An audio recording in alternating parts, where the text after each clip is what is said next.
Plutarch tells that the night before her marriage, Olympias, princess of Epirus and third wife of Philip II of Macedonia, dreams that lightning strikes her womb and causes a great fire that is quickly extinguished. Meanwhile, Philip dreams that he presses a seal in the shape of a lion on his wife's womb. Aristander, the court soothsayer, interprets these dreams as a design of the gods and predicts the child will have an incendiary personality and the character of a lion. Thus, in the year 356 BC, wrapped in omens, Alexander III of Macedonia was born, and the ancient world would never be the same again. Philip was aware that despite having conquered the entire northern Hellenistic world, he was not considered a Greek by the rest of the cities. Therefore, so that his successor would not suffer the same treatment, he hired the most important philosopher of the time, Aristotle of Stagira. Philip not only wanted to build a war elite, but also a cultural aristocracy, ready to continue his legacy and expand the Macedonian kingdom to the whole known world. Alexander, from a very young age, showed signs of his strong personality and wit. One of the most famous scenes is when he met the horse that would accompany him in almost all his campaigns. Bucephalus was a black horse with a white spot on its face, in the shape of a star. Philip had bought him in Thessaly, the region where the best specimens for war came from. Although they tried to tame him, no one could handle the young horse.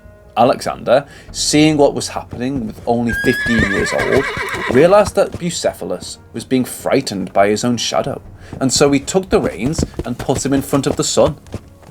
From that moment on, Bucephalus was his main battle horse until his death in the campaign against King Porus in India. However, relations between Philip and Alexander were not always good. Despite having fought together in the decisive Battle of Coronea that consolidated the power of Macedonia over almost all of Greece, Philip was suspicious of Alexander's ambitions, to the point that the latter had to go into exile in Epirus, the land of his mother. But an event would dash Philip's destiny. In 336 BC, when he was celebrating his 7th wedding, Pausanias, the captain of his guard, stabbed him in the ribs, causing his immediate death. Pausanias was quickly assassinated by the other guards, so it was never known who was behind the attack. Some maintain that they were the relatives of his new wife, others that it was Olympias by the danger that meant the conception of a new heir, being Alexander, exiled, and Aristotle, contemporary to the facts, that simply was the revenge by an offence. Immediately, Alexander, 20 years old, was proclaimed as the legitimate heir and attacked all those towns and cities that did not accept him or that tried to revolt against the death of his father. Within a year, Alexander had consolidated his power throughout Greece, eliminated all of Philip's heirs, and was already planning the conquest of the largest empire that had existed up to that time, the Persian Empire. To begin this feat, Alexander had one of the best prepared armies of antiquity. Philip had been a prisoner in Thebes, which allowed him to observe the reforms of Epaminondas and Pelopidas in the army and to adapt them later during his government.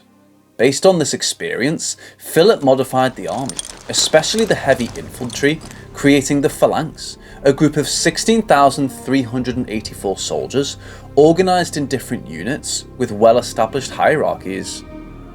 In addition, he created an elite unit called Persiateroi, who were full-time professional soldiers who formed the right flank of the phalanx. Then, under Alexander's reign, they were called hypaspists and later agriospides. But one of the most important innovations was in the armament. He replaced the 2 or 3 meter dory by a longer spear of 6 or 8 meters called sarissa. As this armament had to be used with both hands, he changed the classic aspis shield for the smaller and lighter telemon. Also, for protection, they used a helmet similar to that of the Lacedaemonians, Spartans, called pylos. Although the idea of the phalanx was to fight as a unit, in case of need for hand-to-hand combat, the soldiers had a shorter spear and an iron sword called xiphos. As part of the army, we must not forget the light infantry units, such as the peltasts. These units were part of the light infantry, and their function was to harass the enemy soldiers moments before the heavy infantry charge. They usually threw spears against the enemy formations, and therefore stayed on the flanks of the formations. They rarely fought against the elite soldiers, and limited the confrontations to other members of the enemy light infantry. On the other hand, were the Agrians, formed a Thracian tribe that inhabited mainly to the north of the territory of the Thracian Medes. They were magnificent javelin throwers, and the elite light infantry of Alexander the Great's army under the command of General Attalus. They also counted on the Cretan archers. Their main objective was to harass the enemy before the confrontation, and also during the flight of the enemy, to cause as many casualties as possible and demoralize them. For this reason, they were intended to have the longest possible range with their bows. In the case of the cavalry, the most important corps was the hetairoi, the Greek word for companions, which consisted of members of the Macedonian elite, many of whom had been educated by Alexander. They had special armour and spears, xyston, and swords, kopis, to charge enemy cavalry. To protect their heads, they used the Phrygian helmet, as it is not known for sure if they used as a shield. This unit was key in many of the battles against the Persians, since it allowed them to penetrate the enemy lines, forming a wedge. But in addition, there were other cavalry units formed mainly by the Macedonian allies, such as the Thessalians, famous for their horses and their purple cloak. Their armament was similar to the hetairoi, although they wore a Boeotian helmet and a purple cloak, and used to attack in a diamond shape. As part of the cavalry, we cannot forget the prodomoi, light cavalry that had scouting functions and harassed the enemy heavy cavalry. They were recognised by their Macedonian hat called kausia.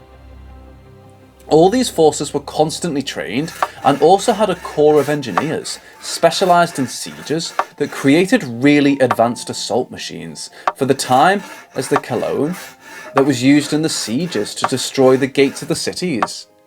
In its interior, it had a battering ram that was pushed by the soldiers who were protected under the wooden armour. They used the lithoboloi, large crossbow-shaped catapults that threw large stones against the enemy walls in order to make them fall. They could also throw stones inside the cities to demoralise the population. There were also crossbows that threw large wooden arrows, but these were used more against enemy soldiers than against buildings. They also had the epibathra, a mobile tower whose function was to move the soldiers to the top of the walls of the cities and thus enter without having to demolish it completely. It had several levels, and its mechanism was relatively simple. When approaching the enemy wall, a ramp was deployed so that the soldiers could invade the city. With these resources, once he had secured his dominions in Greece with the destruction of Thebes, 335 BC, he undertook the destiny that the gods had foretold him in Delphi, the conquest of Asia. If Achilles had obtained his glory in Troy, Alexander, who considered himself his descendant, would have it on the banks of the Granaeus River, 334 BC, a few kilometres from the Homeric city. After the reckless action of crossing the river to face the Persian army, Alexander achieved a difficult victory that almost cost him his life, since he was saved by Cletus the Black when he was about to be attacked from behind. In this way, Alexander secured the Asiatic Ionia as a bridge connecting him with Macedonia and the rest of the Hellas.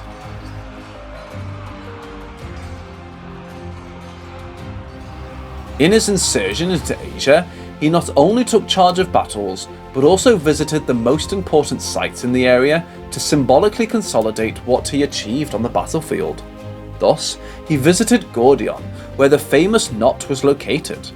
The oracle stated that whoever could unite it would conquer all of Asia. Alexander was faced with this challenge, and taking a sword cut, it showing it that he would take Asia by force. In 333 BC, he would again face the Persian army, but this time commanded by Darius III himself, its monarch. Near the city of Issos, Alexander found himself practically surrounded by an army that outnumbered him, but because of the narrow terrain, could not be fully deployed. On this occasion, it was the heavy infantry that was able to hold off the Persian attacks, allowing the cavalry to charge Darius's forces again and again.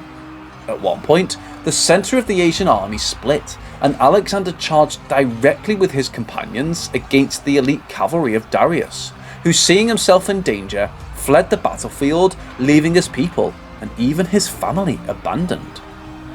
After this battle, the Persian Empire would lose control over the Levant and access to Egypt, and Alexander would achieve a spoil that allowed him to pay his soldiers and recruit new forces to swell the ranks of his army. He also married one of Darius's daughters, Barsine, and let his faithful friend, Hephaestion, marry her sister, Dripatus. In 332 BC, Alexander would prove that he was not only a great commander on the battlefield, but that he could also employ all the knowledge of war engineering of the time to achieve his purpose. In the siege of Tyre, he was able to show his determination by transforming the island on which the city was located into a peninsula, and succeeded in making it capitulate after 7 continuous months of siege. That same year, Alexander would enter Egypt, being considered as a saviour and liberator, and soon after, the priests of Memphis would name him son of Ammon. Thus, it was the first time that Alexander was divinized, a common situation in Asia and Africa, but very strange in the Greek world. In Egypt, Alexander would found the most famous of the cities to which he gave his name, Alexandria. Having consolidated his power in Egypt and the Near East, Alexander decided to attack the centre of the Persian Empire by heading north and cross the Euphrates and Tigris, 331 BC. This time, Darius would not make the mistake of Issus and would choose a wide terrain in the plain of Guatemala. However, Alexander's skill was greater than that of his rival, and he again managed to maintain the unity of his troops in the face of the Persian attacks, and directly attacked Darius's unit to make him flee again and take Babylon, one of the most important cities in the history of mankind. From there, Alexander conquered one by one the Persian capitals, Susa, Persepolis, in which he set fire to Caesar's palace in revenge to the conquest of Athens, Ecbatana, and decided to pursue Darius until he found out that one of his satraps, Bessus, had murdered him. After the total victory over Darius III, Alexander makes profound changes in his policies. He is no longer an invader, but now he is the monarch of Macedonia and the entire East, from Egypt to the borders with India. For this reason, he begins to dress and act like an Oriental king. He also places Persian nobles in high government positions and nourishes the Macedonian army with Darius's former soldiers, training them alongside his own. Among these troops were the Hippotoxetai, or horse archers, the Epigoni, who were Persians incorporated into what was left of the Macedonian phalanx, and replaced the Cretan archers with Persian archers who used a compound bow that had more range. This was certainly not so well accepted by Alexander's generals, who saw him practically as a companion and not a divine monarch. Around 330 BC, a plot against Alexander led to Philotas being accused of conspiracy and executed, even when he seemed not to have been involved. Since his father was Parmenion, the general of the Thessalian cavalry, Alexander had him killed, fearing that these troops would be used against him. But undoubtedly, the event that best illustrates the tensions between Alexander and his Macedonian troops occurred in 328 BC. In a night of partying and influenced by alcohol, Cletus the Black, who saved Alexander's life in Grunetius, began to reproach him for the changes he was making. He was particularly annoyed at having to perform the proskinesis, that is, to kneel or bow down before the monarch as if he were a god, and the reforms in the army that had led him to military triumph.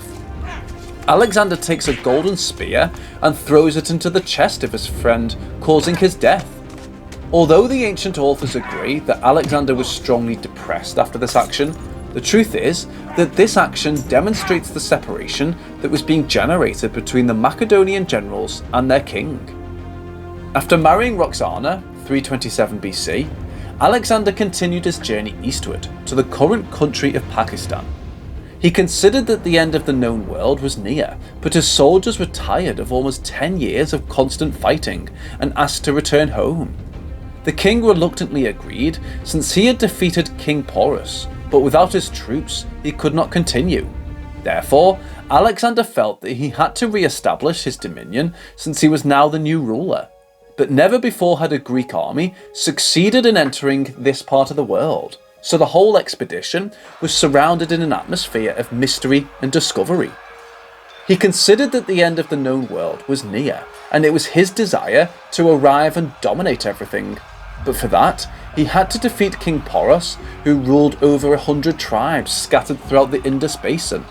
To achieve this, the king of Macedonia had to try to ford the river in different sectors, and use different laws to attract the army of the Indian king.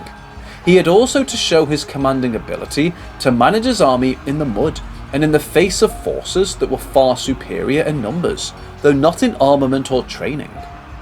After 8 hours of a bloody battle, Alexander managed to emerge victorious and capture the Indian king. Surprised by his bravery, he allows him to keep control of that region, but as a subordinate. In this battle, Alexander again had to face elephants, which frightened his cavalry and made it very difficult for him to use his most dangerous weapon. In addition, this was one of the bloodiest battles he had to face, and generated a large number of losses among his troops. For this reason, his soldiers, and after more than 10 years of constant fighting and thousands of kilometers travelled, his most experienced soldiers asked him to return home. Alexander did not take this request well, and locked himself in his tent for 10 days, until he finally accepted the request of his troops and decided to return. On his return from India, Alexander sought to consolidate his empire by punishing the rulers who had abused their power, and by marrying many of his generals to women of the Persian nobility. However, after a banquet in Babylon, the king of Macedonia falls ill.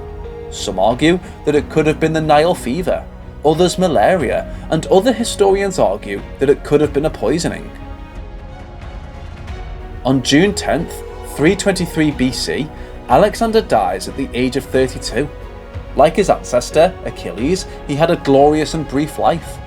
The location of his tomb is still unknown today, but what is known is that the world was radically changed by his campaigns. Alexander's stories continued throughout Roman antiquity, the mid-Roman Empire, Arab culture, and even today he remains one of the most captivating characters in history. All illustrations and animations are made by us, so I would be very grateful that if you liked it, please like and subscribe so we can continue making many more videos of the same quality or higher.